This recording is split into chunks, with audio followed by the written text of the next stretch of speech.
నమస్తే, welcome to ఉదయం news bulletin. ముందుగా హెడ్లైన్స్ చూద్దాం. భారతరత్న మాజీ ప్రధాని శ్రీ అటల్ బిహారీ వాజ్పేయి 101వ జయంతి సందర్భంగా దీపోత్సవం. జహీరాబాద్ లో జరిగిన బీఆర్ఎస్ సర్పంచుల సత్కార కార్యక్రమంలో మాట్లాడుతున్న మాజీ మంత్రి ఎమ్మెల్యే హరీష్ రావు. రాష్ట్ర ప్రధాన కార్యదర్శి సతీష్ కుమార్ రెడ్డి ప్రెస్ మీట్.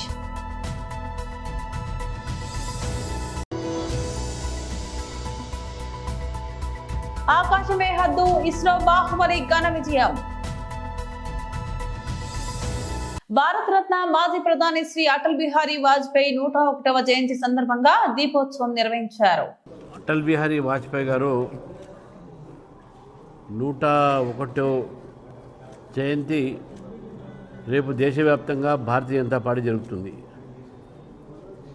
ఈరోజు ఒకరోజు ముందు వారి చిట్టపటానికి దీపోత్సవం కార్యక్రమాన్ని మేము ఇక్కడ పార్టీ కార్యాలయంలో, దేశంలో కూడా అన్ని జిల్లాల్లో జరుగుతుంది. తెలంగాణ కూడా ఈరోజు సాయంకాలం పూట అన్ని జిల్లాలకు సంబంధించినటువంటి కార్యాలయంలో ఈ కార్యక్రమాన్ని చేయడం జరుగుతుంది. మరి అటల్ బిహారీ వాజ్పేయి గారు ఆ రోజు ఉన్నటువంటి ఒక రాజకీయ పరిస్థితిలో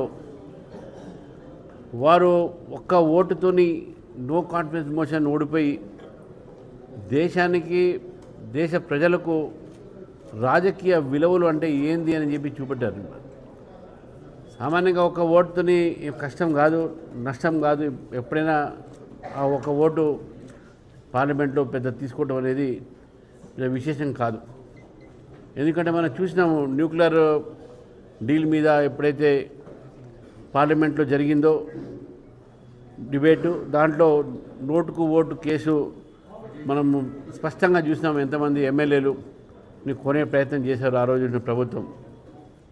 కానీ అటల్ బిహారీ వాజ్పేయి గారు అవకాశం ఉన్నప్పుడు కూడా నేను నైతికమైనటువంటి ఒక జీవితం, నైతికమైనటువంటి ఒక రాజకీయాల జీవితాన్ని నేను ముందుకు తీసుకుపోతాను, నా ఉద్దేశం కూడా అదే అనేటువంటి మాట వారు చెప్పి ఒక్క ఓటుతో ఓడిపోయిన తర్వాత మళ్ళీ వారు 4.5 సంవత్సరాలకు వారు ప్రధానమంత్రి ఈ దేశానికి కావడం జరిగింది.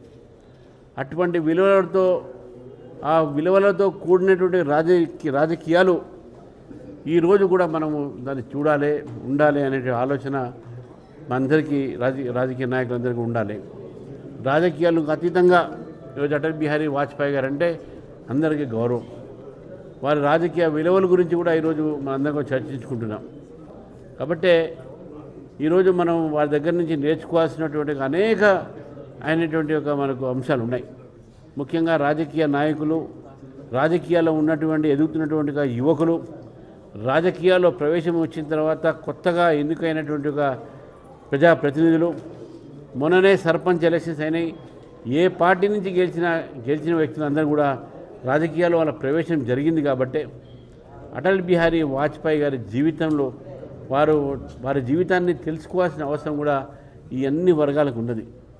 కాబట్టి ఈ సందర్భంగా తెలంగాణ ప్రజలకు వాజ్పేయి గారి యొక్క జన్మోత్సవం సందర్భంగా ముందుగా వారికి శుభాకాంక్షలు తెలియజేస్తూ, జహీరాబాద్ లో జరిగిన బీఆర్ఎస్ సర్పంచుల సత్కార కార్యక్రమంలో మాట్లాడుతున్న మాజీ మంత్రి ఎమ్మెల్యే హరీష్ రావు. అధ్యక్షులు గౌరవనీయులు చింతా ప్రభాకర్ గారికి, డిసిఎంఎస్ చైర్మన్ మిత్రులు శివకుమార్ గారికి, మాజీ ఎస్సీ కార్పొరేషన్ చైర్మన్ మిత్రులు నరోత్తమ్ గారికి, గౌరవనీయులు తంజీమ్ గారికి, మరి మా మండల పార్టీ అధ్యక్షులు వెంకటేశం గారు, నరసింహులు గారు, మరి సంజీవ్ రెడ్డి గారు, అదేవిధంగా స్వప్న భాస్కర్ గారు, నారాయణ గారు, నామా రవికిరణ్ గారు, ఇంకా వేదిక మీద ఉన్న పెద్దలు, ముఖ్యంగా అద్భుతంగా గెలుపును సాధించినటువంటి మా గౌరవ సర్పంచులు, ఉప సర్పంచులు, వార్డు మెంబర్లు, వారిని గెలిపించడానికి అహర్నిశలు కృషి చేసినటువంటి మన బీఆర్ఎస్ కుటుంబ సభ్యులు, మీడియా మిత్రులు, నరసింహ గారు రండి, అందరికీ పేరు పేరున నమస్కారం. ఈరోజు జహీరాబాద్లో కాంగ్రెస్ పార్టీ గుండాగిరి చేసిన, పోలీసులను వాడిన, డబ్బులు పంచిన, అద్భుతంగా 52 మంది సర్పంచ్లను గెలిచిన మీ అందరికీ శుభాకాంక్షలు. అండ్లదండ్ల మళ్ళీ పెద్ద పెద్దయన్ని మనమే గెలిచినాం. మండల కేంద్రం న్యాల్కల్ మనమే గెలిచినాం, జరాసంగం మనమే గెలిచినాం, హద్నూరా, రేజింతల్, సత్వార్, ధనశ్రీ, షేకాపూర్ ఇలా పెద్ద పెద్ద గ్రామాలన్నీ కూడా గెలవడం అనేటువంటిది చాలా శుభసూచకం. కారు గుర్తు లేకపోతేనే గిన్ని గెలిచినాం. రేపు కారు గుర్తు ఎలక్షన్ పెట్టి ఎన్ని గెలుస్తాం? కారును చూస్తే కేసీఆర్ యాదికి వస్తాడు. అందుకే కారు గుర్తు ఎలక్షన్ జెడ్పీటీసీ పెట్టమంటే రేవంత్ రెడ్డి వెనక ముందు అవుతుండు. ఎంపీటీసీ జెడ్పీటీసీ పెట్టలేడు, భయం పట్టుకున్నది. ఆడ కారు కనబడితే జనం గుద్దుడు గుత్తడేమో అని భయం పట్టుకున్నది. పెద్ద పెద్ద మాటలు మాట్లాడిండు. ఇక బీఆర్ఎస్ లేదు, బీఆర్ఎస్ని ఇక మొలకెత్తనీయా, బీఆర్ఎస్ అయిపోయింది అన్నాడు. బిడ్డ నువ్వు మొలకెత్తనీయా అంటే 4000 సర్పంచులు మొలకెత్తిరు. ఒక్కరు కాదు, ఇద్దరు కాదు, 4000 గెలిచినాం. అంటే బీఆర్ఎస్ తెలంగాణ ప్రజల గుండెల్లో నుంచి పుట్టినటువంటి పార్టీ, తెలంగాణ ప్రజల హృదయాల్లో నుంచి ఆవిర్భవించిన పార్టీ మన బీఆర్ఎస్ పార్టీ. రాష్ట్ర ప్రధాన కార్యదర్శి సతీష్ కుమార్ రెడ్డి ప్రెస్ మీట్. నాయకత్వంలో అంటే ఏ రకంగా గౌరవ సామ్రాజ్యం అంతా దుర్యోధనుడు శాసిస్తున్నాడు, ధృతరాష్ట్రుడిని పక్కన పెట్టి ఆ రకంగా చంద్రబాబు నాయుడు గారిని పక్కన పెట్టి ఈరోజు ఈ దుర్యోధనుడు లోకేష్ గారి నాయకత్వంలో జరుగుతున్నటువంటి ఈ రెడ్ బుక్ పాలన చూస్తే ఆశ్చర్యం వేస్తూ ఉంది. నిన్న కదిరిలో జరిగినటువంటి సంఘటన, అజయ్ అనేటువంటి ఒక దళిత అబ్బాయి, అతను ఏ పార్టీనో ఏమో సంబంధం లేదు, ఒక చిన్న ఘర్షణ జరిగింది, లేకుండా ఉంటే ఒక చిన్న తోపులాటలో వాళ్ళకు సమీప బంధువు అయినటువంటి ఒక అమ్మాయి కింద పడిపోతే దాన్ని నానా యాగి చేసి అది ఏదో వైఎస్ఆర్ కాంగ్రెస్ పార్టీ కార్యకర్తలంతా అరాచకం చేస్తున్నట్టు, వైఎస్ఆర్ కాంగ్రెస్ పార్టీ నాయకులు గర్భిణీ స్త్రీల మీద దౌర్జన్యం చేస్తున్నటువంటి చిత్రీకరించేటువంటి ప్రయత్నం ఈరోజు ఈ ప్రభుత్వం చేసేటువంటి విధానం చూస్తే వీళ్ళని ఏమన్నా కూడా అర్థం కావడం లేదు. లోకేష్ గారు ఒకసారి గమనించండి, ఒక అమ్మాయి ఏమి జరిగిందో, ఆమె ఏం కంప్లైంట్ ఇచ్చిందో అది వాస్తవం ఎంతో కూర్చొని మీరు తెలుసుకోవాలా. తెలుసుకోకుండా ఒక చిన్న సాకు దొరికింది, వైఎస్ఆర్ కాంగ్రెస్ పార్టీ వాళ్ళ మీద బురద జల్లాలనేటువంటి అతి ఉత్సాహంతో మీరు చేసేటువంటి పని ఈరోజు మీ మీదనే బూమరాంగ్ అయింది. వాస్తవంగా ఆ అమర్ అనేటువంటి వ్యక్తి జనసేనకు సంబంధించినటువంటి వ్యక్తి, జనసేన పవన్ కళ్యాణ్ అభిమాని అని చెప్పి స్థానికంగా అక్కడటువంటి ఆ ఎంపీటీసీ పరిధి గెలుచుకునేటువంటి ఎంపీటీసీ అభ్యర్థి అమర్ అనేటువంటి వ్యక్తి ఈరోజు ఆయన కన్ఫెషన్ ఇచ్చాడు. ఈ అజయ్ అనేటువంటి ఎవరో కాదు, ఇతను పూర్తి పవన్ కళ్యాణ్ యొక్క అభిమాని, అతని చేతి మీద పచ్చబొట్టు కూడా ఉంది, పవన్ కళ్యాణ్ యొక్క పచ్చబొట్టు కూడా ఉంది. అతను ఎంపీటీసీ ఎన్నికల్లో నేను పోటీ చేసేటప్పుడు నా గెలుపుకు చాలా సహకరించాడని చెప్పి ఆ అమర్ అనేటువంటి వ్యక్తి ఈరోజు కన్ఫెషన్ చేస్తున్నాడు. అసలు ఏమి చేయాలనుకున్నావు లోకేష్ గారు ఒకసారి మీరు చెప్పండి. మీకు ఎక్కడ అవకాశం దొరికితే, మీకు ఎక్కడ ఏ విషయం మీద చేయాలనుకున్నా కూడా తెలుగుదేశం పార్టీని అప్రతిష్ట పాలు చేయాలా, తెలుగుదేశం పార్టీ నాయకుల మీద బురద జల్లాలనేటువంటి కార్యక్రమం తప్పితే ఈరోజు ఈ కార్యక్రమం చేసి ఒక షెడ్యూల్ క్యాస్ట్ అబ్బాయిని దాడి చేసి కొట్టుకుంటూ పోలీస్ స్టేషన్కు తీసుకుని పోయి నానా చిత్రహింసలు పెట్టారే, మీ మీద ఎస్సీ ఎస్టీ అట్రాసిటీ కేసు ఎందుకు వర్తించదో మీరందరూ కూడా చెప్పాలా. భారత అంతరిక్ష పరిశోధన సంస్థ మరో మైలురాయిని అధిగమించింది. తన అత్యంత శక్తివంతమైన బాహుబలి రాకెట్ LVM-3 M6 ద్వారా అమెరికాకు చెందిన బ్లూబర్డ్ 6 ఉపగ్రహాన్ని బుధవారం విజయవంతంగా కక్షలో ప్రవేశపెట్టింది. ఆంధ్రప్రదేశ్ లోని శ్రీహరికోట నుంచి జరిగిన ఈ ప్రయోగం భారతీయ అంతరిక్ష రంగ చరిత్రలో అతిపెద్ద వాణిజ్య విజయంగా నిలిచిపోయింది. ఉదయం 8:55 రెండో లాంచ్ ప్యాడ్ నుంచి 43.5 మీటర్ల ఎత్తున LVM-3 రాకెట్ గంభీరంగా నింగిలోకి ఎగిసింది. ప్రయాణం మొదలైన 15 నిమిషాలకే లక్ష్యానికి చేరుకుని భూమికి 520 కిలోమీటర్ల ఎత్తులో ఉపగ్రహాన్ని కక్షలో ప్రవేశపెట్టింది.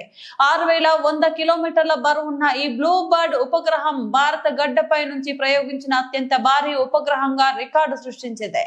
అమెరికాకు చెందిన AST స్పేస్ మొబైల్ రూపొందించిన ఈ ఉపగ్రహం ప్రత్యేకత ఏంటంటే దీనివల్ల ఎలాంటి అదనపు పరికరాలు లేకుండానే సాధారణ స్మార్ట్ ఫోన్లకు నేరుగా అంతరిక్షం నుంచి 4G 5G బ్రాడ్బ్యాండ్ సేవలు అందుతాయి. ఈ ప్రయోగంలో ఒక ఆసక్తికరమైన మలుపు చోటు చేసుకుంది. ముందుగా ఉదయం 8:54 రాకెట్ బయలుదేరాల్సి ఉంది. కానీ రాకెట్ వెళ్లే మార్గంలో అంతరిక్ష వ్యర్థాలు లేదా ఇతర ఉపగ్రహాలు ఢీకొనే ప్రమాదం ఉందని ఇస్రో శాస్త్రవేత్తలు గ్రహించారు. దీంతో అప్రమత్తమైన ఇస్రో ఖచ్చితమైన సమయ పాలనతో ప్రయోగాన్ని 90 సెకండ్ల పాటు ఆలస్యం చేసి 8:55 ప్రయోగించింది. తద్వారా పెను ప్రమాదాన్ని నివారించి విజయాన్ని అందుకుంది.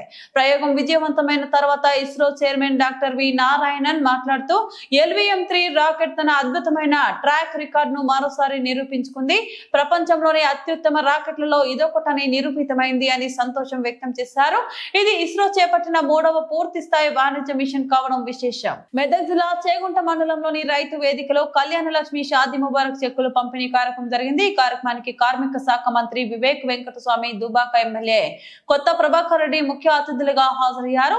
జిల్లా కలెక్టర్ రాహుల్ రాజ్ చేతుల మీదుగా లబ్ధిదారులకు చెక్కులు అందజేశారు. ఈ సందర్భంగా మంత్రి వివేక్ వెంకటస్వామి మాట్లాడుతూ విద్య ద్వారానే వ్యక్తి జీవితంలో సమూల మార్పులు సాధ్యమని చెప్పారు. ప్రజా సంక్షేమమే ప్రభుత్వ ప్రధాన లక్ష్యమని తెలిపారు. చేగుంట గ్రామ పంచాయతీకి నూతన భవనం, మండలానికి డిగ్రీ కళాశాల మంజూరు చేస్తున్నామని ప్రకటించారు. మొత్తం 38 మందికి 3,80,00,000కు పైగా చెక్కులు పంపిణీ చేశారు. దుబ్బాక ఎమ్మెల్యే కొత్త ప్రభాకర్ రెడ్డి మాట్లాడుతూ పేద కుటుంబాల అభ్యున్నతికి కళ్యాణ లక్ష్మి షాదీ ముబారక్ పథకాలు ఎంతగానో ఉపయోగపడతాయని అన్నారు. గ్రామాల్లో రోడ్లు, విద్యుత్, మంచినీటి సమస్యలు ఉన్నాయని మంత్రి దృష్టికి తీసుకొచ్చారు. అనంతరం నూతనంగా ఎన్నికైన సర్పంచులను సాల్వాలతో సత్కరించారు.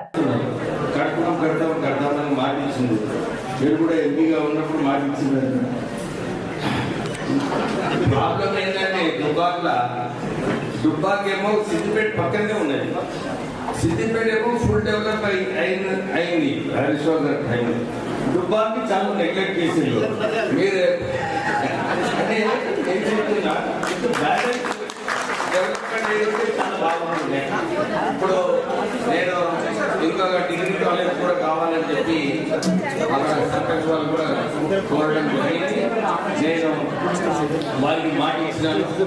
డెఫినెట్లీ ఎందుకంటే రాష్ట్ర ప్రభుత్వం ప్రజాపాలన కాంగ్రెస్ ప్రభుత్వం వచ్చిన తర్వాత 50,000 మందిని భర్తీ చేయడం జరిగింది.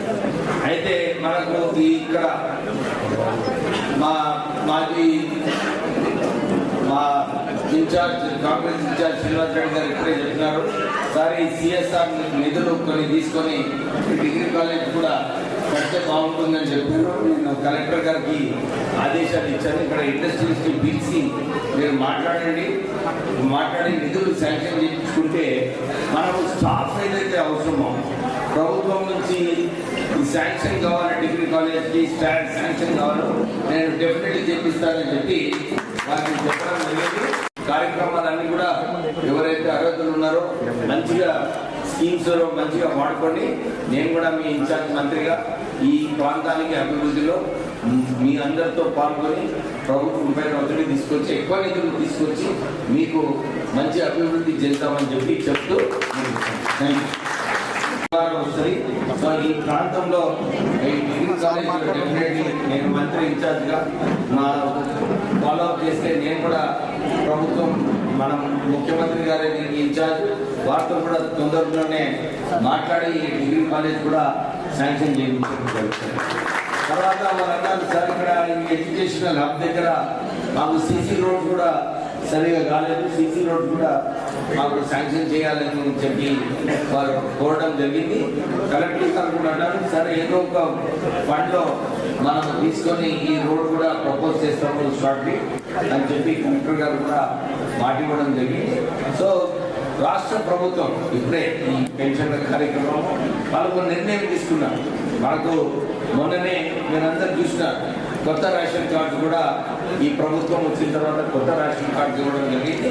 కొత్త రేషన్ కార్డు ఇచ్చిన తర్వాత మీకు 200 యూనిట్లు ఏదైతే రావాలో దాంతోపాటు చేసుకుంటున్నాం. మరి ఆ పథకాన్ని ప్రతి లబ్ధిదారులకు కూడా మరి ప్రతి సంవత్సరము ప్రతి నెలలో ఈ మాసంలో ఎన్ని చెట్లు ఉంటే అన్ని చెట్లు కూడా మనం పంపిణీ కార్యక్రమం చేసుకుంటున్నాం.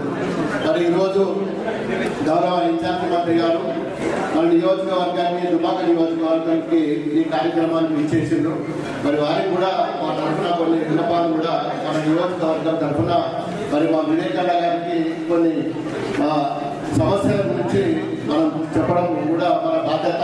నెల్లూరు జిల్లా కాల్వాయి మండలాన్ని తిరుపతి జిల్లాలో కలపొద్దనే నెల్లూరు జిల్లాలోనే కొనసాగించాలని మండల జేఏసీ ఆధ్వర్యంలో జరుగుతున్న రీలే నిరాహార దీక్షలో భాగంగా 16వ రోజు కాలువాయి జర్నలిస్టులు రీలే నిరాహార దీక్ష చేపట్టారు. ఈ సందర్భంగా స్థానిక డాక్టర్ అంబేద్కర్ విగ్రహానికి పూలమాల వేసి నివాళులర్పించారు.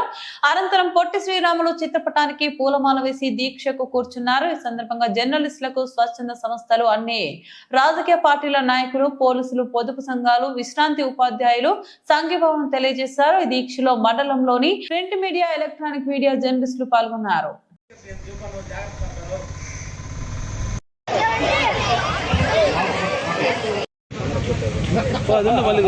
బాగా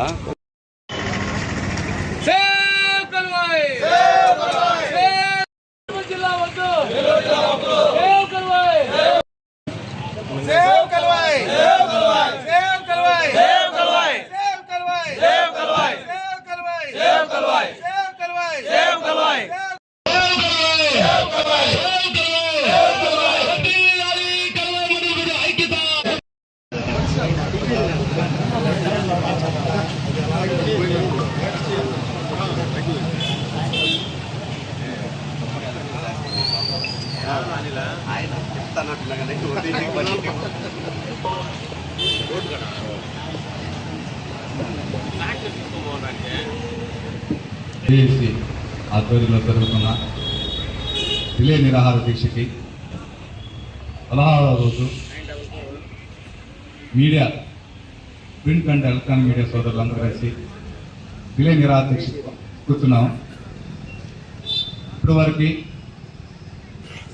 అన్ని పార్టీలకు సంబంధించిన రాజకీయ నాయకులు కూడా కూర్చున్నారు, వాళ్ళ మద్దతులు ప్రకటించారు. మా వంతు కూడా మేము మండలానికి సహకరించాలని చెప్పి న్యూస్ పరంగా కాకుండా దీక్ష పరంగా కూడా మేము ఈ నిర్ణయం తీసుకున్నాము. అయితే ప్రభుత్వం ఇప్పటికైనా కనుగరించి కలువాయి మండలాన్ని నెల్లూరు జిల్లాలోనే కొనసాగించే విధంగా గూడు డివిజన్ నుంచి కాకుండా ఆత్మకూరు డివిజన్లోనే కొనసాగించాలని కోరుకుంటున్నాము. మన ఎమ్మెల్యే గారు మన పోరాటం గురించి సీఎం దృష్టి కూడా తీసుకుని పోయారు. ఆయన కూడా సానుకూలంగా స్పందించారని చెప్పేసి పత్రికల్లో, టీవీల్లో ప్రసారాలు అయ్యాయి. అయితే ఇంకొద్దిగా ఎమ్మెల్యే గారు ఇంకొద్దిగా గట్టిగా మన మండలం కోసం కృషి చేయాలని చెప్పేసి కూడా మేము కోరుకుంటున్నాము. పార్వతీపురం మన్యం జిల్లా మంత్రి సంధ్యారాణి ప్రెస్ మీట్ లో మాట్లాడారు. కొద్ది రోజుల క్రితం నా కుమారుడు పిఏ సతీష్లపై త్రివేణి అనే మహిళ ఆరోపణలు చేసింది. నిజాలు తెలుసుకోకుండా కొన్ని మీడియా ఛానల్స్, పేపర్లలో తప్పుడు వార్తలు రాయడం వలన మేము ఈ నెల రోజులుగా మానసిక క్షోభను అనుభవించాం. మాపై చేసిన ఆరోపణలు నిజం కాదని, వాట్సాప్ చాటింగ్లు అబద్ధమని పోలీసు విచారణలో తేలిపోయింది. అందుకే తప్పుడు ఆరోపణలో ఫిర్యాదులు చేసిన వారిని అరెస్ట్ చేశారు. నన్ను రాజకీయంగా ఎదుర్కోలేక కొంతమంది వెనుక ఉండి ఇవన్నీ చేపిస్తున్నారు. పోలీసులు ఇంకా విచారణ చేస్తున్నారు. త్రివేణి, దేవి ప్రసాద్ల వెనుక ఉండి ఈ కథను నడిపిన వారిపై పోలీసులు తప్పక చర్యలు తీసుకుంటారు. కొండ బద్దలు కొట్టేస్తారు, అయిపోయింది. అంటే ఈ నెల రోజుల పాటు నిన్న ఎస్పీ గారు నిజం చెప్పారు, మీ అందరూ విన్నారు. ఈరోజు పేపర్లో వచ్చింది, నిన్న టీవీల్లో వచ్చా. నా బిడ్డ పడినటువంటి శోభ, దీనికి సమాధానం ఎవరు చెప్తారు? యాక్చువల్గా మీ పత్రికలు రేటింగ్ పెంచుకోవడానికో, మీ ఛానల్ రేటింగ్ పెంచుకోవడానికో, స్క్రోలింగ్లు పెంచుకోవడానికో, మీరు ఏంటది బాగా హైప్ పెంచుకోవడానికో, సెన్సేషనల్ న్యూస్ ఇస్తున్నామని చెప్పుకోవడానికో కొన్ని పత్రికలు, కొన్ని ఛానళ్ళు ఎదుటి వాళ్ళ పరువులు మర్యాదలు తీసేస్తున్నారని కూడా చూడకుండా ఇష్టానుసారంగా మా పరువు మర్యాద తీసే విధంగా మీరు చేసినటువంటికి దీనికి ఎవరు సమాధానం చెప్తారు? దోషం చేశారే, ముద్దాయం చేశారే, చదువుకుంటున్న కుర్రాడిని పట్టుకొని ఇష్టానుసారంగా మాట్లాడారే, ఇష్టానుసారంగా చూపించారే, దీనికి ఎవరు సమాధానం చెప్తారు? మీరందరూ కూడా చూశారు, ఎస్పీ గారు మార్ఫింగ్ చేశారు వీళ్ళు అని. మీకు ఎవరికైనా తెలుసా అసలు మార్ఫింగ్లు అంటే ఏంటో? అంటే ఎంత పరిజ్ఞానం ఉందో చూడండి. అంటే ముసుగేసుకొని తిరిగినంత మాత్రాన అమాయకురాలు కాదు అని అర్థం. ముసుగేసుకొని వచ్చి కొన్ని చూపిస్తే, అంటే ఎంత విజ్ఞులైనటువంటి మీ విలేకరులు కూడా ఒక మెసేజ్ చూపించగానే అది ఎక్కడి నుంచి వచ్చింది, ఎవరు పంపించారు, అసలు కరెక్టా కాదా అని చూడకుండా మీ ఛానళ్ళ కోసం, మీ పత్రికల కోసం మీరు ఇష్టానుసారంగా బుల్లెట్లని, స్క్రోలింగ్లని, అవి ఎంతో సెన్సేషనల్ వేసుకున్నారు కదా మీరు. ఈరోజు పరిస్థితి ఏంటి మరి? అంటే ఒక ఆడపిల్ల చూపిస్తే అది నిజమైపోతుందా? అంటే కిలాడీ లేడీలు ఉండరా మన రాష్ట్రంలో? ఇప్పుడు చూడట్లేదా మనం? ఎవరో ఆవిడ తాలూకా ఫ్రెండ్, నిన్న చెప్పారు పోలీసులు, బాయ్ ఫ్రెండ్ అని పెట్టుకొని వాళ్ళ ఇంట్లో 4 ఫోన్లు పెట్టుకొని మార్ఫింగ్ చేసుకొని ఇష్టానుసారంగా చేస్తే నా బిడ్డ పరిస్థితి ఏంటి? బులెటిన్ ముగించే ముందు మరోసారి హెడ్లైన్స్ చూద్దాం. భారతరత్న మాజీ ప్రధాని శ్రీ అటల్ బిహారీ వాజ్పేయి 101వ జయంతి సందర్భంగా దీపోత్సవం. జహీరాబాద్ లో జరిగిన బీఆర్ఎస్ సర్పంచుల సత్కార కార్యక్రమంలో మాట్లాడుతున్న మాజీ మంత్రి ఎమ్మెల్యే హరీష్ రావు. రాష్ట్ర ప్రధాన కార్యదర్శి సతీష్ కుమార్ రెడ్డి ప్రెస్ మీట్.